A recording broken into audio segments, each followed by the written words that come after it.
Welcome back to the show. Check out these headlines we have for you. FTX, it's a family affair, ladies and gentlemen. And ETHgate, it's not going away. In fact, we've got our whistleblower. You're going to want all of this information. Circle and Jeremy Allaire on the Stablecoin Bill, but why it's important not just for the crypto space, but possibly XRP, because Brad Garlinghouse hits DC. We're going to take a look at it, as well as, are we watching XRP become a stable coin right before our eyes? You're going to want to see this. Somebody roll that beautiful intro.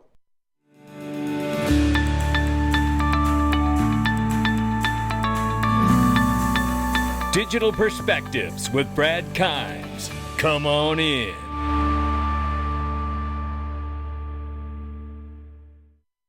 Welcome back to the show. You can follow us on Twitter and YouTube for exclusive content. Right now, the market cap is $1.11 trillion for cryptocurrency. The market is off by 0.3%. Bitcoin, 27,100 plus right now. 1629 and change for Ethereum. 83.1 billion plus for Tether. XRP at the number 5 spot at 51 cents this morning. Up 1% on the 24-hour, but up 7% on the 7-day. We'll keep an eye on it. And speaking of keep an eye on it, if you haven't done this, iTrust Capital is the best crypto IRA on the planet.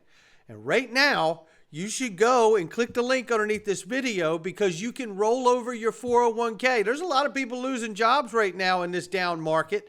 And if you are, this is a great way to roll your 401k over into iTrust. And you get a back office where you can control what assets you buy and hold inside of your iTrust IRA. And the only thing better than buying crypto, ladies and gentlemen, is buying tax-free crypto at my house. I know you'll love it too. Click the link underneath the video. Let's get started right here. Ripple has been recognized by Fortune magazine as one of the best workplaces in technology for 2023. Are we surprised? We're not. And shout out to Ripple for being a class act. That's how they do it. And this here from Eleanor Terrett. This is not a class act. We're talking about FTX, Sam Bankman-Fried, and now his parents and Aunt Barbara. Oh boy.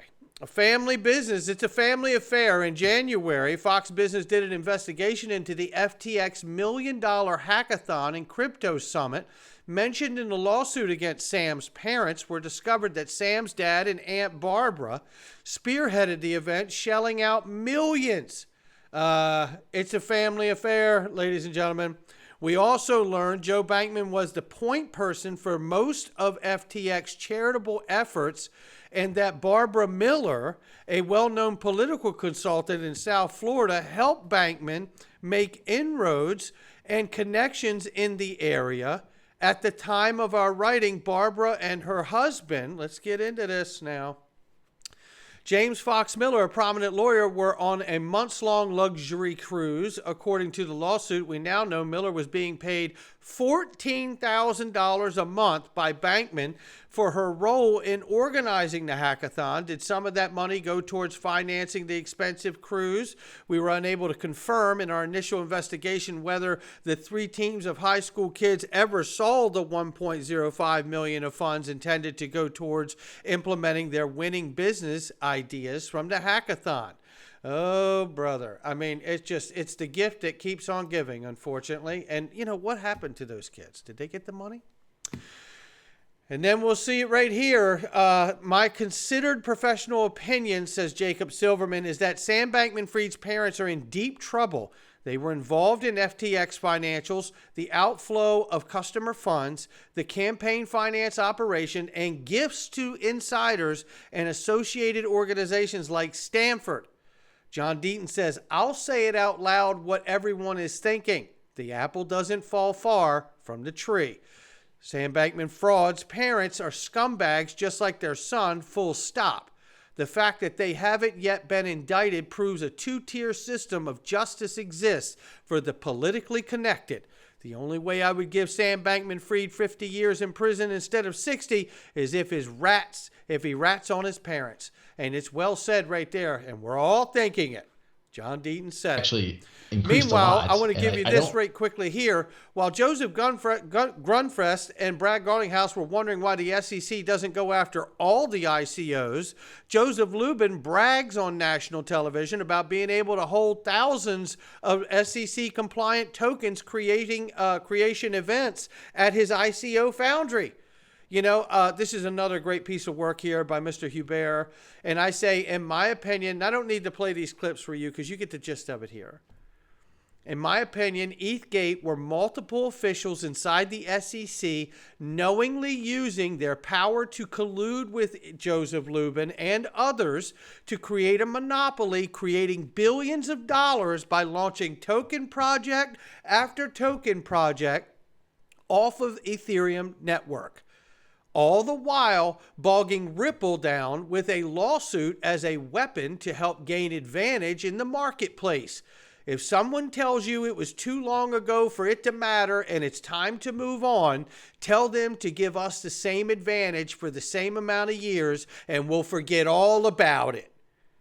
If this is how the system works, as Mr. Charles Hoskinson says, then it's time for the system to go down. And if he happens to go down with it too, shame on him too. And anybody else that had their hand in the cookie jar. And here we see CEO Jeremy Allaire from Circle says Stablecoin Bill unlikely to be signed into law. Oh boy. Now, I've told you how important I feel this Stablecoin Bill is for the crypto space, but we may find out today that it's also equally just as important for XRP as well. Jeremy Allaire here says a stablecoin company from Circle says is skeptical about the possibility of recently advanced clarity for Payment Stablecoins Act being passed into law. He said this on Unchained. He says, Allaire stated, while there has been consensus around the need for stablecoin regulation in the country, he doesn't think the legislation will pass. And I think the reason for that is because they're arguing over the federal versus state level. Will states be able to issue stablecoin licenses, or will it have to be done from the Fed level? That's the argument, and I'll give it to you straight. So the Dems on the left, they want the federal control.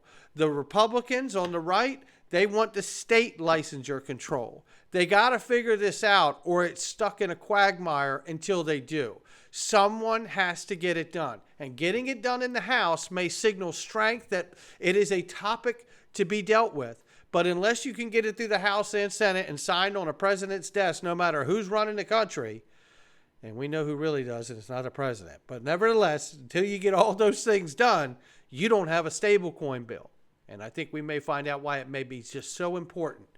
And you also saw a flurry of pictures come out from Washington, D.C. and look at it as Brad Garlinghouse and Stuart Alderati.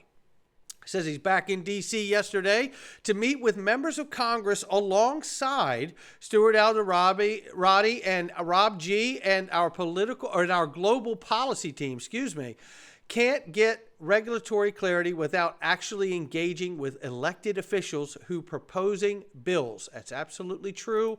Then we saw them standing not only in front of the Capitol building there, but they also stood in front of the SEC.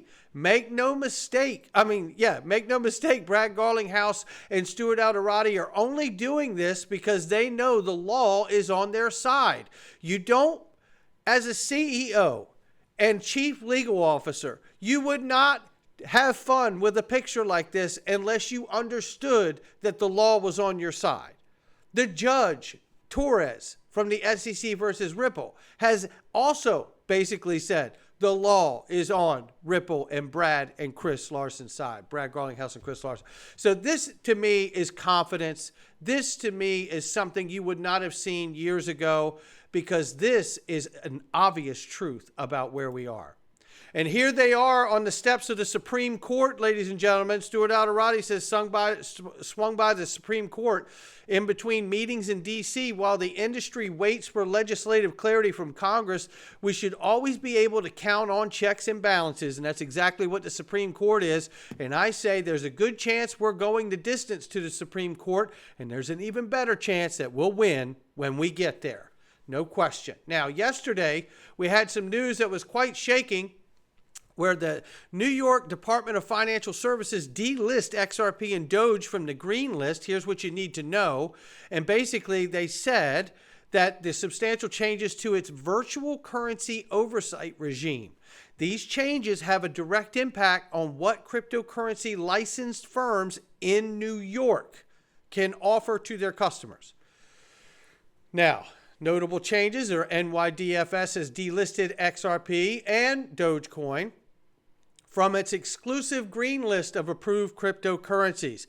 This means that virtual currency firms in New York, not everywhere else, but in New York, are no longer permitted to list or trade XRP, Doge, or Litecoin and other coins removed from the list.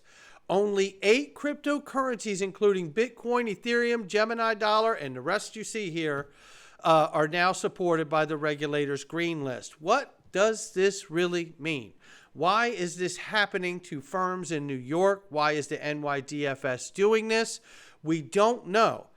I'm leaning into the idea that there may be a bigger picture going on here, and I don't know, and it is relative to New York, so I'm thinking in a much broader sense, in a macro sense of what it can mean, and I want to tell you what it's triggered me to start thinking about. You know, first of all, the BIS came out with an overview of prudential treatment of crypto assets exposures for the banking system. And they came up with a Cat 1, Group 1, and Group 2, Category 2, Group 1, Category 2, Category 1, Category 2, right? And essentially here, if you look at these things, what you see is Group 1 is tokenized traditional assets, stocks, bonds, things of that nature as they get tokenized, capital requirements, at least equivalent to those of traditional assets with further consideration for capital add-ons. So that's how they're looking at that currently. Group 1, Category 1B section, crypto assets with stabilization mechanisms, i.e. stablecoins, PEG 2, right? New guidance application of current rules to capture the risk relating to stabilization mechanisms. Think of that, stabilization mechanisms, with further consideration for capital add-ons. Looking at Group 2 very quickly here, crypto assets that do not qualify as the coveted Group 1. And they, as an example, show Bitcoin.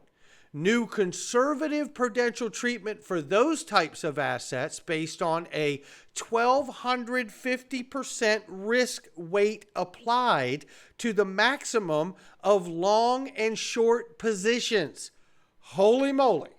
You wouldn't want to fall in Group 2. That doesn't look very attractive. Let's go back to Group 1B, okay? When it says here, the rules to capture the risk relating to stabilization mechanisms. Well, let's go back to this, because are we watching XRP become a stable coin with the introduction of automated market makers and the prudential treatment requirements from the BIS that I just explained to you? Let's take a look here. How XRP could become a stable coin. I have talked about this, and I started my channel even before I was even in the YouTube space, thinking that XRP would be price set or have a price floor of some kind. Well, this may be just the way it happens.